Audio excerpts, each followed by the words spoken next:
For the Google Sheets pixel art project, you will go under My Documents and you will open up the spreadsheet entitled Pixel Art. And it looks more like a graph piece of paper. The cells are very small. I made them that way for you.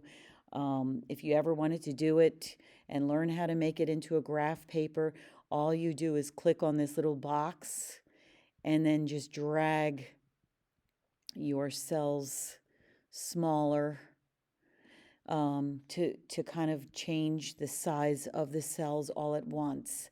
But you don't have to do that because I've already set it up for you. You're going to close out the tables situated on the right side here by hitting the X. You don't need the tables.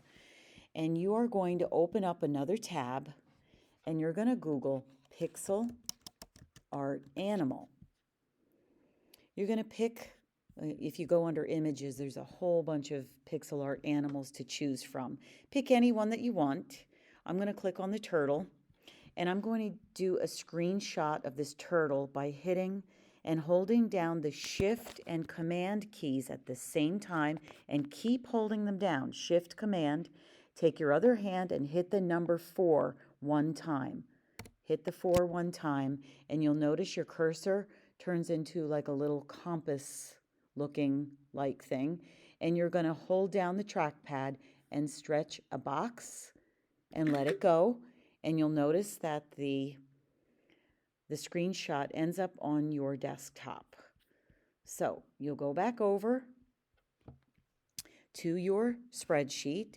You'll click Insert Image, Insert Image over Cells, and you're going to click Browse, and you're going to double click onto the screenshot and move it all over to the side. Well, you might have to click on the box first, and then you can move it.